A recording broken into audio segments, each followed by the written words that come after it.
Hi everybody, so this is our software portion of our installation series for the treadmill.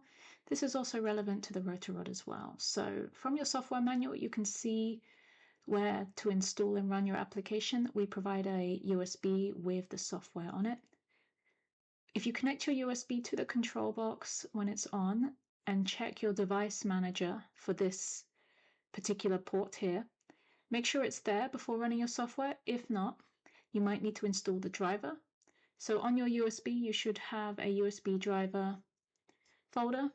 Download the application here. You might need to restart your computer once you've installed that, and then open your treadmill software.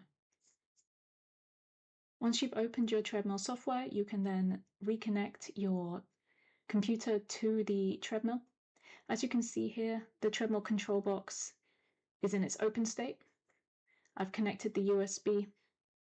Make sure the treadmill is in this open state for data export, and the software is open on my computer. I search for the COM port. This is the COM port my computer is connected to, and then connect.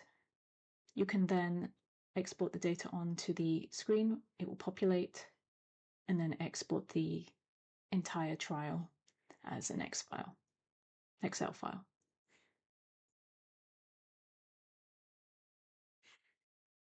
The treadmill and the rotor rod will save up to 200 trials. So you can run that many different trials before needing to export the data. In the Excel file, you can see here how that data looks. So it pretty much looks how it does on the screen per trial. So you have distance, time, state, whether it went into shock or not, per lane, and duration.